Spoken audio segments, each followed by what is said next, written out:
very hard. Did you see the water just dribble down my face? Thanks, slip, slip. No, I was looking at this. God, you saw that? Can't even fucking suck a straw. Oh, so The I got lip that flap. done last year. I got that done last year. It then never happened to me. No, it would. I mean, you never complained about anything, I mean, and that was a while it looked ago, but I never got it great. done. Yeah, with this, it's like when I'm using mouthwash, I can't keep it in my mouth. It's like it's the I don't know. Like I never went through that. It's so funny. because it's paralyzed here. I guess I don't know. It Mhm. just feels like I have a duck lip here. It doesn't look like it. It just feels like Feels it. like so it just fills on the side?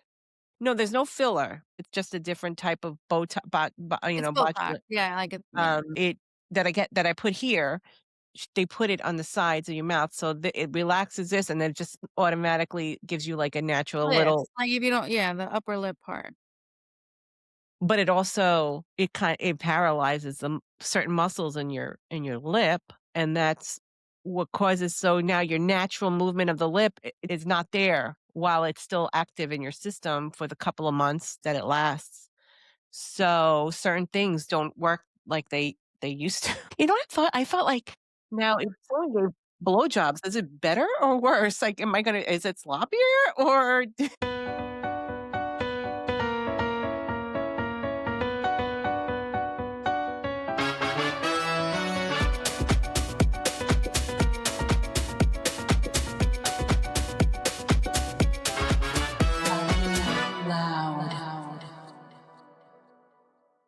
Well, how that's been the well, theme lately. So that's been the theme lately in my life, where these college kids, and even just my own awareness of, my daughter about to go to college and stuff, where it's like, so I was saying the other day in the training room, I've been sharing stories about, well, when I was your age, like, I'm the old person now.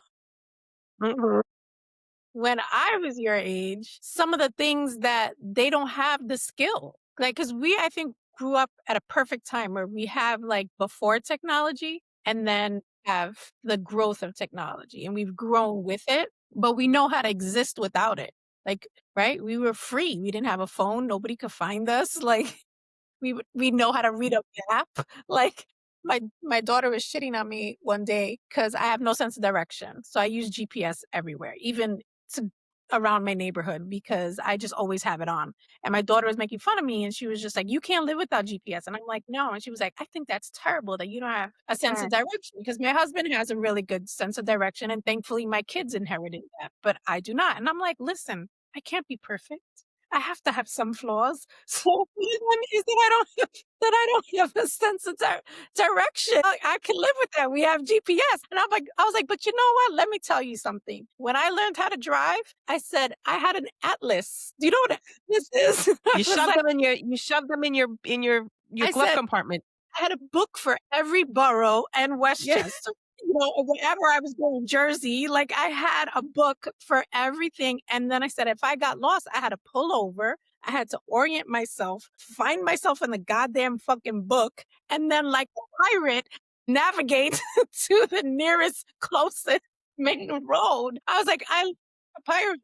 Know how to read a map. I know how to navigate. I'm like, so for someone that doesn't have a sense of direction, I made sure that I at least had what I need to figure it out. And I said, if everything shut off, and I said this the other day in the training room, that if everything shut off, we had no phones and no computers, what would you do? What would you do? Shit And themselves. they can't even fathom because they've never lived without that. That's all they've Mm. ever known. And they're like, I don't know what I would do. And I'm like, I remember going on family road trips and my parents would have the big atlas, the big atlas, right? And they would map out. And my mom and my dad would be driving. And then if we got lost, you had to stop and ask for directions or find the nearest gas station or the service station and buy another like local map and figure it Right. out. And everywhere, anywhere you went, like I remember in Puerto Rico getting lost and you stop for Yeah, directions and they're hard. like, and then go to the palm tree and then see Yeah, the landmark. right? Like, they don't know street names. They're like 3 lights, then there's a palm tree, and then and you're like, what the fuck? How did you survive? And I'm like, you guys wouldn't know what to do. I think our first taste was MapQuest. Remember that? Oh, and then I was telling them that too. I was Uh-huh. telling MapQuest, and I was telling them the time that my husband and I went to a wedding out in Bumblefuck, Pennsylvania. That my husband was like, we were dating, I think. I don't think we were married yet. And he was like, "What did you bring me to? I'm gonna get lynched out here." Oh, fuck are we? Right? It was like bear traps and it was like no like and I remember we go to the wedding and he's like, "Okay, it's me, that lady right there is dark skin and the Asian. If anything goes down, it's us three." Like Goodbye. in the church. Like he was scared, right?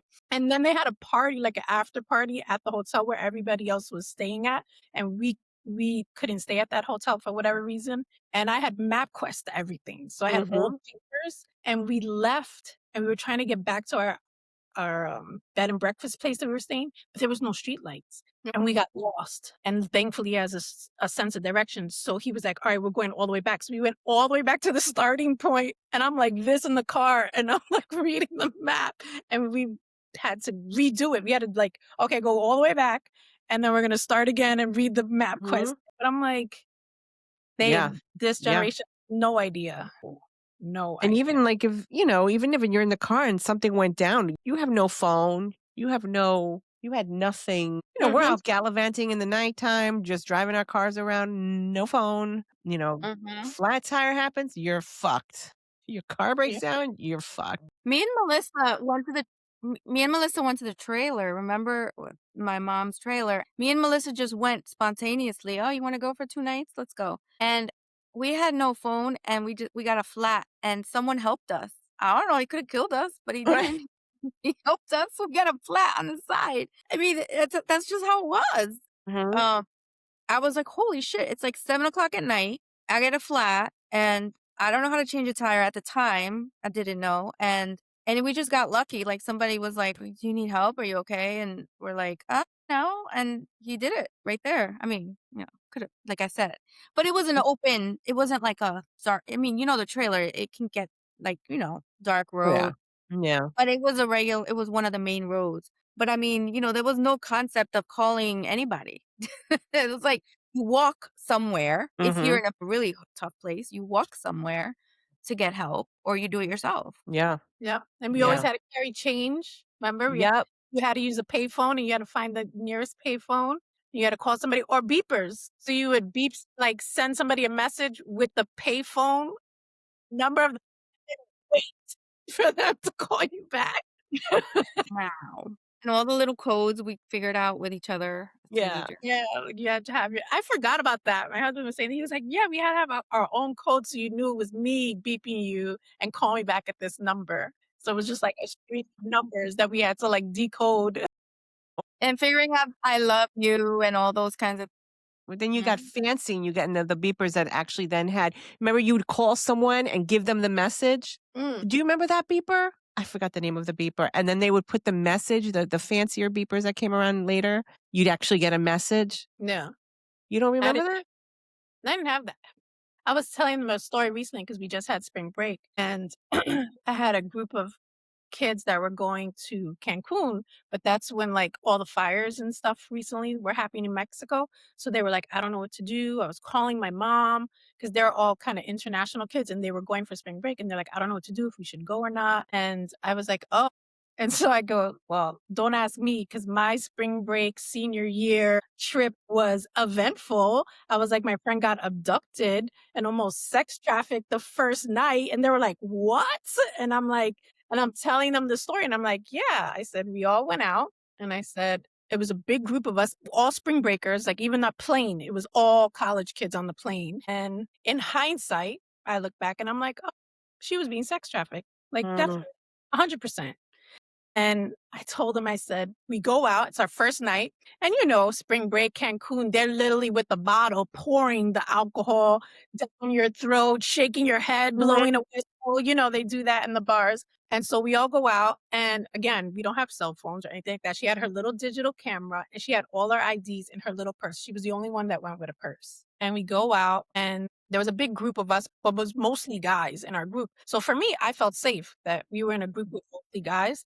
And so we go out and one of her friends comes up to me, finds me on the dance floor, and she's just like, "Oh, you gotta come. You gotta take her back to the hotel. She was throwing up. She's not doing well." And I'm like, where? She goes, I had to leave her in the bathroom. She passed out. And I'm like, okay. So we go to the bathroom. She's gone. Right. So we're like, so we come out, we're looking around. We ask the bartender, did you see our friend? And then we start grabbing some of the guys. We're like, listen, we can't find her. We can't find her. We go and then we're looking all over the thing. Then we leave because it's like a strip of bars and it's all like spring break teenage people. So we're going from bar to bar. Now, granted, we don't have phones. None of us thought, like, who are we calling? Like, we're all like early 20s, like 19, 20, 21, 22. I was probably the oldest. I was probably like 21, 22. We're going from bar to bar. We're looking for her, can't find her. They're like, all right, why don't you go back to hotel? Let's see if she went back. She found her way back to hotel. Go back to hotel. She's not there. The guys are like, all right, we're going to keep looking. So me and the person I was staying in the room with, we wait. And then eventually we just fall asleep. Like 5:30 in the morning, get a knock on our door. We get up and it's her, this random guy, college guy, and then the front desk person. And they're like, is she staying in your room? And I said, yes. And we're like hugging her. We're like, where are you? Where were you? What happened to you? And she's thanking the guy. So she goes, I don't know. She goes, I remember being at the bar and she must have gotten roofied. She got roofied. She went to the bathroom. Her vomiting probably helped. Mm-hmm. And when she passed out or whatever, when her friend left the bathroom, they took her. And she says, all I remember is I'm in a car and people were touching me. And she goes, I woke up and she goes, and there's two guys in the front and there's a guy in the back with me. And she goes, but I just felt people touching me and that's what woke me up. And she goes, and they were talking and she goes, and I'm looking around and I don't recognize anything. And then she said they stopped at a red light. And as soon as the car stopped at the red light, she opened the door and just booked it. And she said, I'm running. And she goes, and all I see is lights, but it's far. So she goes, I'm running through lawns. I'm running through whatever. She goes, and I just kept running and running and running towards the light. She gets to the light and winds up being a hotel. And if you see where we were at and where she wound up, it was all the way at the other opposite side of the strip. And she was already off the strip. You mean on the Cancun? Whatever that strip is, where it's like was all the in a- bars. My God. So she goes into the hotel and she spoke Spanish. So she's trying to talk to them like, hey, can you? Is she with it at this time? Or is she like semi-drunk? No, at this point, she's like She was Like- with she clicked in, adrenaline Yeah. kicked. And she said she ran for a long time. She was like, luckily she was athletic. So she was just running. And she said she got there and she's begging for them to just let her stay till it's morning time. And they're like, no, if you're not a guest here, you can't stay here. And they're trying to kick her out. And this guy's coming back, college kid, and he goes, are you okay? And she goes, no, I don't know where I am. I woke up in the car with these men. I don't know what's happening. I'm here with my friends. And he goes, what hotel are you staying at? And he goes, I'll take you back to your hotel. So he gets a cab and he brings her back. And she's like, can I give you money for the cab? Like, thank you so much. And he's like, no, I have a sister. And I would hope that if my sister was ever in a jam, somebody like me would help her. So he's like, you got back, you found your friends. I'm just glad you're safe. Mind you, she's filthy. Shoes, jewelry gone, purse gone, all our IDs gone. And this is before passports, right? So we need our ID to leave Mexico because we just traveled with our birth certificate and our driver's license. All our drivers are gone. So we're like, what do we do? So the next morning we go to the tour guides, which are like two young guys in their like 20s, right? Two white guys. And I'm like, in hindsight, they were in on it. We go to them and I'm like, our friend, and we tell them what happened. And their reaction is those fucking monkeys. That's what he says, right? I'm thinking it's a racist thing. But now in hindsight, I'm like, no, they were in on it. So we're like, we don't have our license. Like, what do we do? Do we have to go to like the embassy? Like, how do we leave the country now? So he goes, let me ask my boss. I'll get back to you. Where are you staying? I said, oh, we're staying at the Oasis. Like, we're going to be, right? So I was like, well, we weren't staying at the Oasis, but like our friends are staying at the Oasis. So we're going to go to their hotel and hang out there. Want to come find us. We're in the pool. We're all hanging out, whatever. This Mexican guy is sitting at the bar and he goes, Samantha. And I'm like, yeah. And he goes, is this your ID? So we're all like, everybody jumps on the pool. Like, do you have our IDs? Yeah. And he had everybody's ID. And I'm like, it was How? ours. How? Definitely. Yeah. So we were like, how'd you, And he goes, oh, I don't know. I was out last night and they were just on the bar. So I took them. That's what he said. Come on. Oh Yep. my And God. I'm like, that was our first night. And the thing is that like, I think back, not one of us thought to call our parents. No. And if you did, it was probably $60. Do you remember that? The first minute was like $60. Yeah. Now one of us thought like I should call my Yeah. parents, but Yeah. like That's They a was just crazy story. like just survived. Like, Yeah. so I'm telling my athletes this story, and they're like, "Wow, Sim, your life is like a movie." That trip could have gone somewhere else. Holy shit. And her brother was on the trip with us, with all her friends, all her best friend that she grew up with. Like, they were all on the trip with us. But you know, that also taught us to like, we always stuck together, no matter how drunk we got. We never, there was always like, we always stuck together. Like, I remember with that one friend we had that always went a little left, you know, we didn't let her leave by herself when she would try with someone or whatever. Like, we never really left separate. And I think that's because we had to figure those, even though we did stupid things just like every other young person, we had to figure those things out too because there were no cell phones. You know, so you got into somebody's car, you don't, for a free ride, which we did. We Hmm. definitely did. Because we didn't want to pay for a cab. We got lucky, but there was no way we would have been found. There's no like No. No. 360 and find my phone and you None of know. that stuff. I mean, there was, but so like, yes, we did stupid shit. Yes, but we also knew that there were some things that were like, we got to think extra where I don't feel sometimes the younger people take for granted that there's the phones and this, that. Like that kid that just died in Spain. It was like a spring break thing. And some young boy at 19 or 20, and he didn't even do anything. He just left without his friends or vice versa, that he stayed behind, whatever. And he fell off into the water, you know? And No. it's like, no, you go together, you know, like, because it's like you fall into the water, you drown. But yet, if you were with your friends, someone would figure out, like, shit, you know, let me call Yeah. whatever, let me jump in for him. Like that, it's as simple as that. And it's sometimes these kids don't think. The other thing that I'm thinking is also the social skills, right? Like, I remember my brother, and I can be introverted, but I can also be social, depends. I'm usually social like on a one-on-one. And I remember when I was younger, or maybe that's what I was introverted and it forced me to be, you know. I remember going to Puerto Rico or anywhere, and my brother's like, "You always made a friend. Like you always made a friend." I'm like, "Yeah, because you had to talk to people. Maybe not like in like I'm not a group person, like maybe not in groups, like the extrovert of the group, but you know, whenever I'd go to the beach in Puerto Rico, then I'd have guy cousins, I'd have older female cousins. My bestie cousin, if she wasn't around, like, I don't know, like I would just talk to someone in the water and I hear them talking English, and then we would be like, "Oh, you from New York or whatever," you know, and the New Yorkers, you know, visit Puerto Rico. And I would always make a friend. He goes, "Every time we do some big beach outing and we weren't with the family, it was just a few of us, you come out with a new friend." I even met a boy that way, like, you know, my crush at 12, and we were pen pals. Pen pals! Like, we Remember wrote to that? each other for like 7 years until college.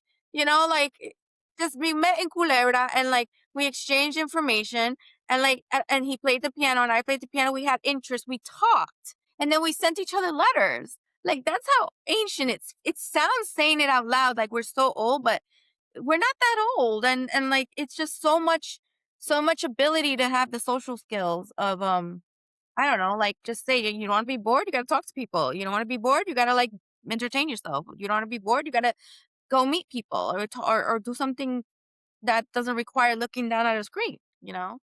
So Um, what are these kids doing in the clubs with the Well, they asked me that too. So I had a couple of guys, they were like, "Sam, when you were in college," he's like, "what did you guys do for fun? Like, how did you go out?" So I started yeah. describing. I was just like, "Well, every Friday night we had a reggae party." Da, da, da, da. And he goes, "Yeah, but what did you do? What did you do?" I'm like, "We danced." And they're like, "Man, see, this is why I hate going out." He's like, "You grew up in a better generation." He's like, they're like, "I hate going out. Everybody's just on their phones or they're taking selfies or they're whatever. But nobody's dancing? they're not dancing." And Interacting? I'm like, "You guys don't go to the," I was like, "I'd be on the dance floor and they would just be like vultures, like, Mhm. come over here, come up behind you and start dancing with you, whatever," because there was nothing else to distract you or hold Right, other than your drink. right. You know, and I Yeah. told him, I was like, we would plan parties. I was like, we would find these lounges. I said we'd move tables and chairs. I was like, or we would go ahead of time and be like, we want VIP, we'll bring 30 people. And I Mhm. said, and we didn't have text messages or anything like that. I said we would send the fucking email. Yeah, and before that, we could call each other. Like whoever started it off, "Oh, want to go out Friday night? All right, I'll call Regina and blah blah blah. You call so and so and so and so." That's how we would start it off. Like when we were 18, 19, and then email. We didn't get, people don't realize we didn't even have email till college. Right. Like, we didn't even have I don't remember having email till Stony Brook or, like, the 2nd year of Stony Brook. But yeah, it's so interesting. Yeah, Like we would email each dinosauric. other for big parties, or we would, like, call each other, like, if it was, like, 6 of us or 7 of us, and we would meet somewhere at a time. And it was always an open invitation. So it was just like, yeah, you bring your friends and they can bring their friends and this is where we're at and just show up. But I'm like, for me, it was just like there was almost like this freedom of like you just show up. Mhm. Like you just show up. Whereas this generation, I think, has anxiety showing up. Like they need to know who's there, what's happening, they need to know the details. Like, I mean, I'm like that now because I'm old. Like, all right, is there parking? Is it Yeah, for sure. And people too. I'm like, no, I don't. There's certain people's energy I don't want to be. Yeah. Not gonna lie. What time does it end? what time does it end? Like not I'm old, but like Is there in my food? 20s, it was like, Yeah. Snacks? just Yeah, go. because when we were in our 20s, we went to dance and be together and hang out. We like our biggest stress was it wasn't even stress, but our biggest thing was what kind of club is it? What kind of music do they play? I don't want to go to this type of club. I don't want to Right. go to some bar where I'm like the bar scene wasn't our scene. Like we didn't just stand around with a drink. We wanted to find a good DJ. It could be a hole in the wall, but it had good music. Yeah. Spanish music, but then they also have English because some of our friends aren't into just Spanish. Like we literally, that was like our thought process in picking places. Mhm. That was it. Right. Right. Good DJ, not super expensive. You could get into like the expensive clubs were like $20, but you could get somewhere for $5 or free. It was just it was really being together, having a few drinks, and just really dancing. Honestly, the dancing to me was even when we would go out to eat, we were like, all right, where are we going next? Like we got to go dance some. I don't know. I think that was so fun. That was just like, It's fun. Yeah. Even in college, even remember our driver's license, we were able to change with a pencil the date to make us 21 to get in. Remember that? I I remember had a fake ID. I don't know how. changing the number. Or if you looked similar, you would, use somebody else's Oh, ID. yeah. Yeah, I never had that. I never did it. Never did I'm it. square. I know. I got one, and I I think I never used did it it. once. I I think, oh remember well. having to change the number on my driver's license with a Mhm. pen, forging it to get in. They didn't care. They just wanted the bodies and the money. Mhm. Those are good times. They were. They were. Even like the music, it's the same thing. Like, Mhm. to be like, "Oh, what kind of music do you listen to?" And I'm like, "Everything." And Mhm. they're like, and I'm just like, "Well, I grew up in an era where every genre of music was blowing up." I was Yeah. like, we had house music, we had freestyle. They go, "What's freestyle?" They Right? They're thinking freestyle is like rapping or Rapping. whatever. Yeah. It was a genre of music. It's when the Puerto Ricans and the Italians and the Bronx came Mhm. together and blah, blah, blah, Yep. and they're like, "Play it." Right? So No, I'm playing the music for them, and I'm like, "Yeah, we used to jam to that. We used to be singing at the top of our lungs." I was like, they'd have still do. concerts. We We will on Friday. All right, so then you would But it's, like, be. so funny because I'm like, "No, you don't understand." I was like, even rock music, even heavy metal. I Yeah. was like, it was the Guns Mhm. N' Roses and the Yeah. Bon Jovi. I said, "I listened to everything." I said, "I had a friend that was like a lead guitarist and singer, and he had his own band, and we would go to his shows, and there'd be, like, mosh pits." John? Like, yeah. We'd all just be, like, jamming. I'm like, "We did It everything." was good. It was good. No, I said, "It was just a great time. Everybody was outside." Yeah. I Thank had good God. time. And then I'm like, "Oh, yeah." I said, "And you always had a shower." That was the other thing. That was another question because we're always talking about how people don't shower. And so I'm like, "Oh, no." I said, I had to, like, take full shower and wash my hair when I came home from the club because you smelled like a cigarette. I Mhm. was not getting in my bed like that. And they were like and I was like, "So when you couldn't smoke anymore, I was so happy." I know, but like we were still partying, even though we were in our 20s already. Like we were still partying when they banned that law, and I'm like, oh my god, what a difference! You're not. Right? The air was, like, super clear. Yeah, like we were like inhaling. We were secondhand smoking in this club, dancing while people were smoking around us, or at least usually they were smoking at the bar, but still. And I'm like, wow, that was nice when like you didn't come home smelling like cigarettes. Mhm. But anyway, it was definitely a different time. Definitely a nice in between of generations that I think we got a lot out of it. I don't know. It was nice being in the in between. Yeah. The younger, I don't know. Z's, Gen Z's, the younger millennials, because the older millennials are like us, like Yeah. we're on the younger end of Gen X. Mhm. I feel like we're Zennials. I mean, we're literally what they call Zennials because if you really talk to a lot of millennials that even we know, we did we're into the similar things. So it's like older millennials and the younger Xers, they call us Zennials.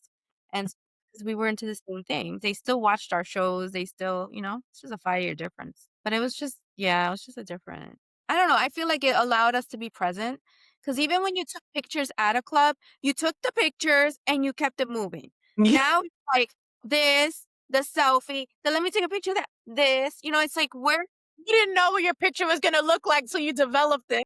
we No. didn't, we did not. And that was perfect because half the time they were okay. And you But would it have was like, waited like a oh, week. capture the moment, but let's not be stuck all night on the Like, phone trying to capture the perfect picture for the gram or for whatever. And it's like you're losing presence right there constantly. And I know we've all been guilty of it to some degree, but like that's like it's just too much, with them Mm.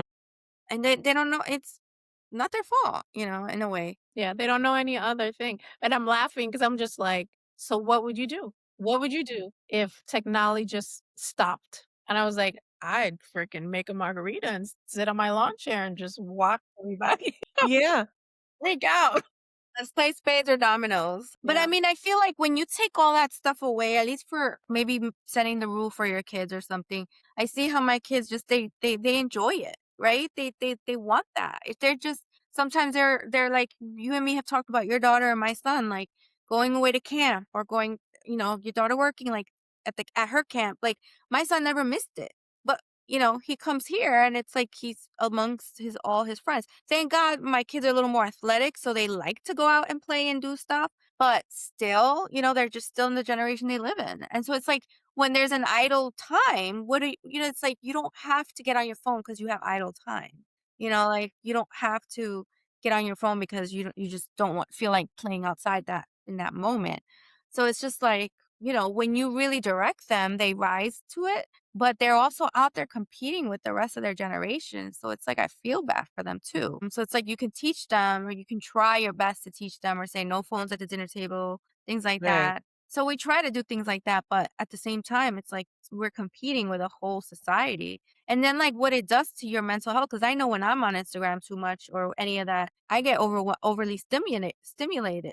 And I mean, I talk about taking a break because wow, how much better do I feel when I'm not on it, So it's like sometimes we get caught up in that too. I don't know. It's just it's like anything else. And it's like, what are we losing? Because it's too much. Like resilience is more like having Yeah. street smarts, figuring it out, being resourceful.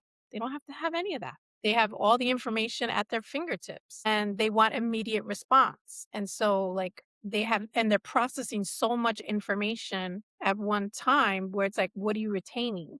What if, like, when you got home, you just put your phones away? Is that possible? Like, I saw some reel about a family that would come home and they'd put their phones in a box and like close it and like not touch it Well, the at thing all. that's challenging now is that they're not allowed to have their phones all day at school. So now when they get home, they kinda just wanna, like, decompress and kinda just scroll for a little Hmm. bit, have their snack, like, get themselves whatever, then they do what Right. they gotta do, and then maybe scroll a little bit later then, which I don't have a problem with because I do that. Right.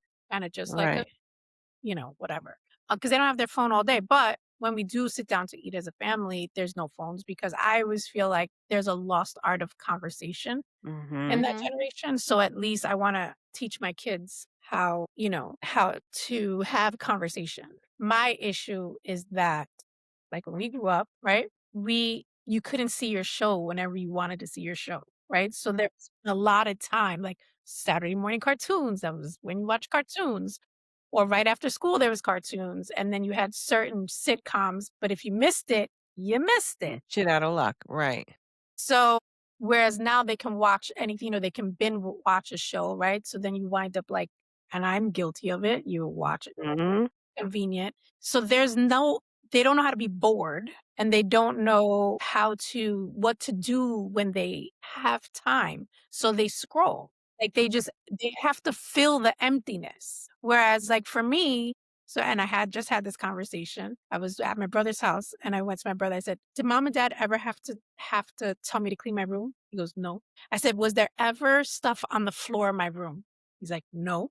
And I looked at my kids and I said, "This is my problem because you get so distracted easily. And then once you're on your phone and you're scrolling, it's like time passes. And we're Mhm. like, you have things that you need to take care of, and you're not being taking care of those things first. Or you're like, oh, let me just stop and see something, and then you get lost and you're not Mhm. focusing where you need to focus, and you don't have no responsibility of self." And I said, at your age, I didn't have to be told. And I told my daughter, and I didn't have to be told because we learned through pain and suffering. I said, I learned like this. If I didn't clean your room, and I grabbed her by her neck and I threw her on the bed, and she was, and I was like, I learned like that. So I didn't have to be told twice. And I was like, so I always just kept my room clean. I said, because we learned through pain and suffering from our parents. I said, I'm not trying to be that kind of parent. I'm not trying to beat your ass. I'm like, but I'm tired of telling you to clean your room, and I shouldn't have to tell you to clean your room. So it's just a completely different, you're navigating kind of this uncharted territory where you're just like, I can see why my parents like wanted children, Mhm. because I do that sometimes. I was like, you don't know how much I suppress. It's like being a Wanting parent. to choke you out. It's I like, know, you you're trying to do things differently, and then it's like, "Oh god." I mean, sometimes I think parents go to the extreme, we wanna do things differently, then that's true, we know more information, we wanna do different, but it's like, sometimes it's like, you let your kid talk to you like that? You let your kid do like, come on. Like, it's just too much, like, "Oh, I wanna know how." I do too, but, because sometimes I have to check my kids. I'm like, they're pretty respectful kids. I'm pretty lucky, but I also have said many times, like, "Watch who you're talking to." Like, that still needs to be said. Like, who am I to you? I respect you. I love your opinions. I wanna, I'm always promoting the dialogue, but who do you think you're talking to like that right now? Sorry, sorry, sorry. You know what I mean? Like, at least, like, that has been, I guess, established somewhat because, yeah, we are Gen X parents, and it's like, let's not go. Well, I don't like the reels where it's like we're, I don't know. It's a little extreme to me because I didn't grow up Yeah. like that. My mom was involved, and my mom was strict, and my mom was, like I wasn't like out, like Right. lost in the woods, for like 10 hours, like they trying to make a scene. But that was me. But like my mom was very involved and very whatever. But at the same time, it was a little strict, and she was a little I don't know, just it was just sometimes she was just too much as well.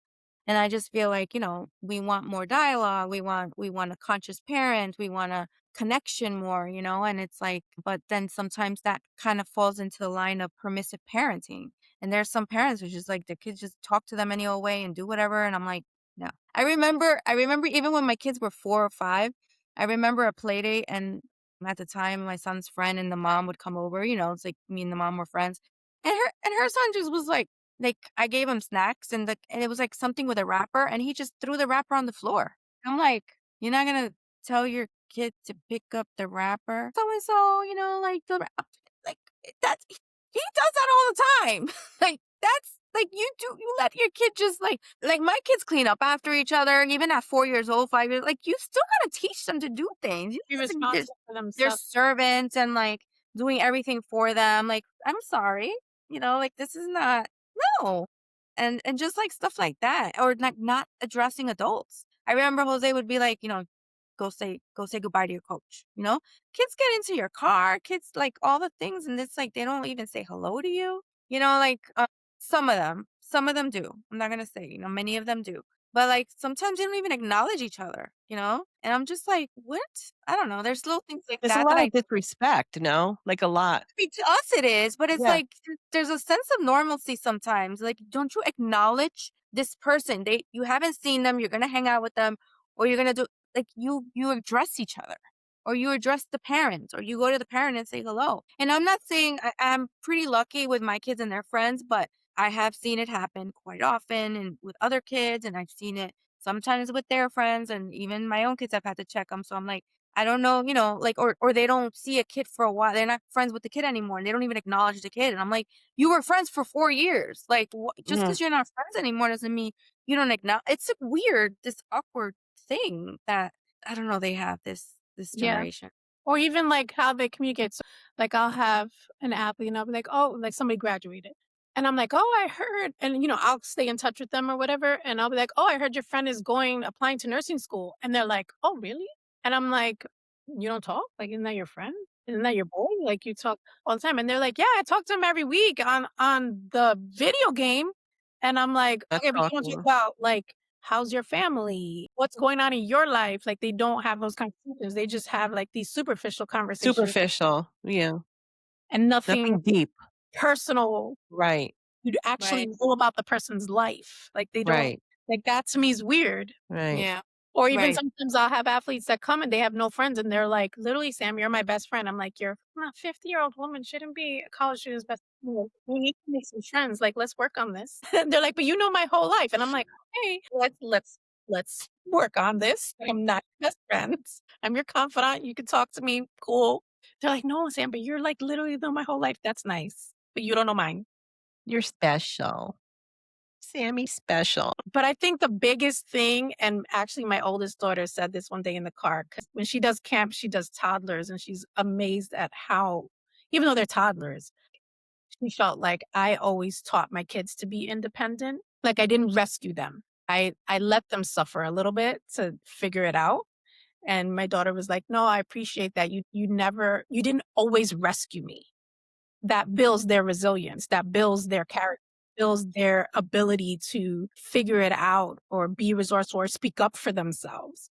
Like, I never spoke for them. Like, even if they had an issue in school or a teacher, I'm like, "Okay, you have to email your teacher and this is Mhm. what you say, but you initiate it. And then if I have to get involved, that's a different conversation. But it's your grades, it's your relationship with that teacher. You're in the classroom, not me. So you have to have that." Because for me, I'm like, if I don't teach you this now, how are you gonna it only Yeah, I'll gets prepare you. it only gets harder. So she was saying that to me. She was, "When I have kids, I'm gonna do the same thing." She was like, or like they're like, "Mom, I don't feel well, whatever." And I'm like, "Oh well, I'm busy. I can't pick you up. You're just gonna have to die quietly." It's And it may be terrifying on their part at that time, but they'll I learn. mean, how many times did we go to school and we had menstrual cramps? We had whatever. We didn't go Yeah. home. We just suffered. The thing that I think is good about our generation is that we were just always thrown, like in anything, we were just thrown in the trenches. Whereas these kids have all the information and all the things before they do, and then they have anxiety. Yeah. So it's just Yeah, kind of you gotta leave anxiety for when it's really appropriate. Spoken as a person who's had anxiety, spoken as a person who's been through things, spoken as a therapist, leave anxiety for when it's warranted. Don't just get anxious over every little thing. And unfortunately, it's not even it's not their fault. Like they can go on the internet and then be scared to death because of the things that they can find. Because they're finding God knows what half the or Right. time. worse. This also theme lately. So at the college, they have this thing called the Fizz app. You know what that is? So it's horrible. So the college kids, they have this thing called the Fizz app. And basically what you can do is you can post whatever you want about whoever you want anonymously. So your business, who you're fucking, who your side chick is, who whatever is just, or they'll take your picture and blow it up with AI and make you fat and put it on there. Oh my God. There's was some other ones. They'll make fun of you. They'll call you some like cartoon character and then like put that on there. Or they'll find your deepest flaw and with AI exacerbate it and then post it about you. And it's all anonymous. So you don't know who it is. It could be your best friend. It could be your best friend. I was just going to say that. Jesus. It could be your best friend. And so people are getting tormented because even if there's a rumor going around, they don't know who you are, right? But then you have this app where you can just put the business on and then put the person's picture. And this person's like, I didn't care about the rumor because people didn't really know it was me. But now it's all on this app. And they went on my Instagram and they posted my pictures. She goes, so now I'm going to class and people are looking at me because now they know who I am. So why And is this so allowed? it's not. I mean, it is because it's just an app. It's not by the school Why is this app even like, why? because people are assholes, Susanna. Like, I And know, this but is why do you know my how, daughter, you know, like, the, argues all the time with me because she was like, "You don't know what it's like to be, like, bullied on social media. You don't know what it's like, yeah. people just are relentless, and they do and say the most horrific things, I mean, the and they." suicide rate could just with that alone. So, you have certain kids that are like, "Oh, I'm not even on the app." They could be talking about me and I wouldn't even know. I'm not even on the app. I don't care. Right. And then there's other people who are like, yeah, I was on it and they were saying all the shit and I had to delete it because it was fucking with me. And they're like, honestly, I don't really care anymore. So like you have to like learn how to let it go, even though you know it exists there. That And is then it's like, insane. if you do defend yourself on it, it's still anonymous. So, or like, let's say your friends are defending you on it.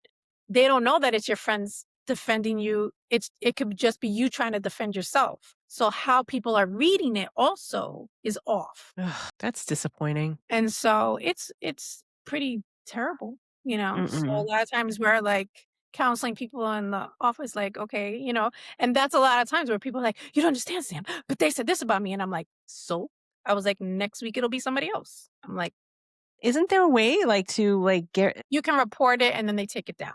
But you have to no, report it. the actual I don't know. like it should be banned, you know what I mean? That's terrible. Yeah.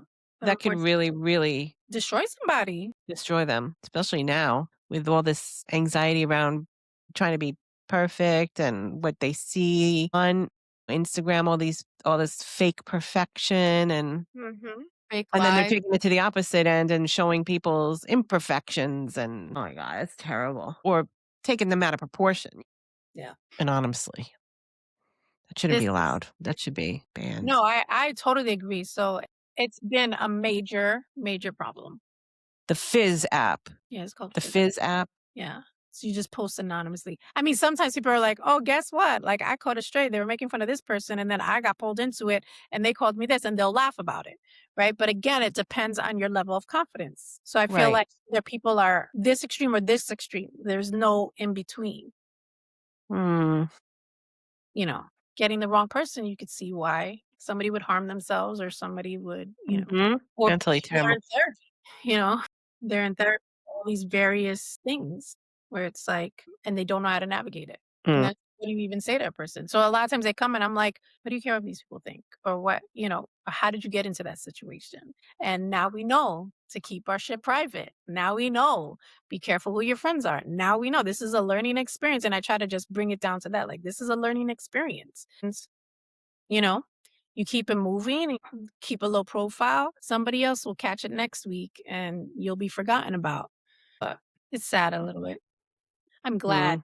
You don't know, when I have these conversations, I'm like, thank God I'm not in this generation. God. I told them about it. I mean, they don't have it in the high school, thankfully. Right. I mean, the worst thing my daughter got was so when she went on her Disney trip. They had a senior Disney trip. She slept on the plane. Like the boys she was sitting next to, they fell asleep on the plane, and somebody, whoever was sitting in front, took a picture like between the seats. So the way the picture is angled, it looks like they're sleeping on each other, even though they're not touching and they're not sleeping on each other. It just that's what it looks like. So it went on a group chat. It blew up, and she was like, "Everybody's making fun of me," da, da, da, da. And I'm like, "So it's funny." Right? Mhm. And she's like, "No, it's not." And I'm like, "Yes, it is."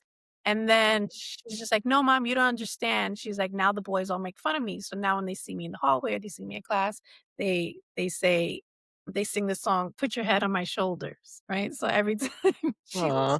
she's walking by, they're like singing the song or whatever. And so I'm laughing. And my brother was singing the song because we were talking about it at my brother's house. And I'm like, you have to learn how to laugh at these things. I was like, if you laugh at it, it loses its energy. But because they know it bothers Right. you, because they know it upsets you, they keep doing it. They do it to bother you. But Mhm. like, or you go in on the joke, and I'm like trying to teach her, like, go in on the joke or whatever. And so then she's part of yearbook and she put it out to the group chat to all the seniors. She goes, "Oh, do you have any pictures from Disney where, you know, we need more pictures for the yearbook? Send them to me." And the first picture they send is her sleeping on the plane. That's great. You gotta keep that picture. So I was like, "Why don't you put it in the yearbook?" And she was just like, "I'm not putting that in the yearbook." I'm like, "That shit's funny." I was like, That's "Everybody iconic. knows about it. That's like the funny joke about the Disney trip. Put this shit in Right. the book." I'm like, "That's funny." She was like, "I am not gonna be the one that everybody's laughing at." I'm like, "But you have to know how to laugh at yourself too." Like I would put it in the yearbook and I would put your head on my shoulder. Yeah. I would just do it. I said, "You never know." But they're so like, "No, no, no, I don't want any attention on me." I'm like, "You don't want any energy, but then you do TikToks." Right. Right. One of our favorite things around, that time that our kids unfortunately may not experience, basically due to whatever technology or whatever. Mm. I think my favorite time would be when, like, just someone's coming to me. Like, I would get a letter in the mail from a pen pal or Mhm. come to my house. Like, can you come outside and play? Like, Mhm. the fact that I was thought of by someone else and they actually had to make the effort to seek me, where it was just like, yes, like it was exciting for me. And Mhm. to me, that's the nostalgia of like, this person wrote me a letter and now I got to take my time writing them back and be thoughtful about it. Like, I feel like everything took effort. And so you appreciated when someone showed you the effort too. I think that was just like a beautiful way to connect with people. We're just like, oh, this person thought about me. Yeah, and I think also the time before texting, I think texting ruined everything for me with phone calls because now I don't like calling people. I don't like talking on the phone, and I think texting ruined that. And I love when I have Yeah, friends that like to talk on the phone because when right. they say, "Oh, I hate texting. Can you just call me?" I'm like, "Yes, I would love to call you. I would love to call you." And so it's like I have my people. It's like I don't want to schedule like a time. I mean, although we're all busy, I get it. But yes, no, I love Just the texting random has for me, texting has its purpose, but you guys know I hate long text. I hate people that text novelas. I don't want to hear about your sad story on a text, and then I have to write back all this empathy and shit. And I'm like, I don't want to write like whole paragraphs on real life stuff. Like that Right. doesn't go with me. Like that just doesn't go with me. And so, I mean, I compromise with the audio, whatever voice notes, but to me, that's still not the same. To me, I want to pick up the phone and I talk to. Let's talk. And it's also And the tone. The tone is there. In texting, tone is missing. A lot of things are I find misread. it work. I find it Yeah, work. If you're yeah. making me text long paragraph and then I feel guilty because you're telling me something serious and I have to respond. I'm like, just call me. But if I know the person doesn't like to talk on the phone and I don't like, I already know who likes to talk on the phone, who doesn't. But like it's just very impersonal to me. And Yeah, it's work. It just feels yeah, like work. even then, like even now, I like talking on the phone, not every day. right. But those times where I do, like the other day, I called my niece randomly and we wound up on the phone for 2.5 hours. Mark's like, I thought you were going to take a shower. And I'm like, listen, the conversation was good and I haven't caught up in Yeah, months. So it was nice to just like kind of verbal diarrhea of just like what's going on and just, Yeah. and it's fulfilling too. It's, like, fulfilling. Like, you get off the phone, you're like, "Oh, I just had a really good conversation with" you know? Sometimes you're like, "Oh, if you can't pick up, you can't pick up. But you can call me back when you're more available, or like Yeah, text me. Well, I'll call you later, or I'll call you tomorrow." To me, it's about connection. yeah. yeah. I don't feel like. But one of my favorite things was the pen pal. So he was like a guy friend, and we just met on the beach one time, and like we ended up playing the piano. And he lived in Puerto Rico, and he would send me piano music, like music with the notes and everything. Like maybe you can ask your teacher to teach you how to play this. And it was like Puerto Rican folk dance, like a dance. And like my piano teacher taught me, and I played it. And my piano teacher probably didn't know how to teach it properly, but at least I learned it. And my mom was like, "Wow, you like learn how to play a traditional folklore piano song." And he sent it to me. He sent it to me via mail. And then we were pen pals until like literally we met at 12. And I remember everybody would always make fun of us, like we liked each other. Maybe there was a little bit of that, but it was just really the act of, yes, there was a crush, but then it was also just friends. And then I'd go to Puerto Rico and we'd meet up, and then he'd come here and we'd meet up, like, and that was it. And then it was just like a very strange, but strange nowadays, but like really Mhm. sweet little crush thing that we had. And it was just like, I met him up until he became a lawyer, and then we lost touch. But it was just really cool. It was like really interesting. Funny too, because they even asked me, they were like, "But why? Like, why were you pen pals?" And I'm like, "Because on the phone you were charged per minute." Like, and I didn't Right. parents be like, "You can't be on the phone bill."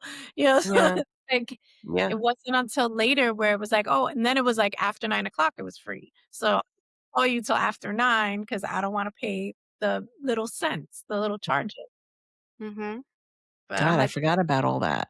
yeah. I'm like, you couldn't Wow. call on the phone because you had to pay to talk. Right, right. So, and then my one last thing, my other favorite thing was the sitcoms, like Yes, Who's the Boss and Give Me a Break and Facts of Life. Like I looked forward. I just loved those sitcoms. I don't know. They me were just too. so cute and fun and had lessons. And I look forward to it once a week. You look forward to Mhm. it.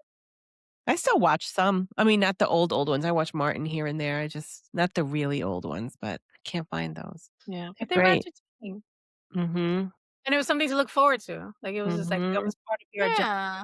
That was part of your Yeah. weekly agenda. And Yeah. even like what you were saying, when I would go to Puerto Rico, we would play bonche, which is steal the bacon, steal the bundle, whatever that thing, the pin, whatever.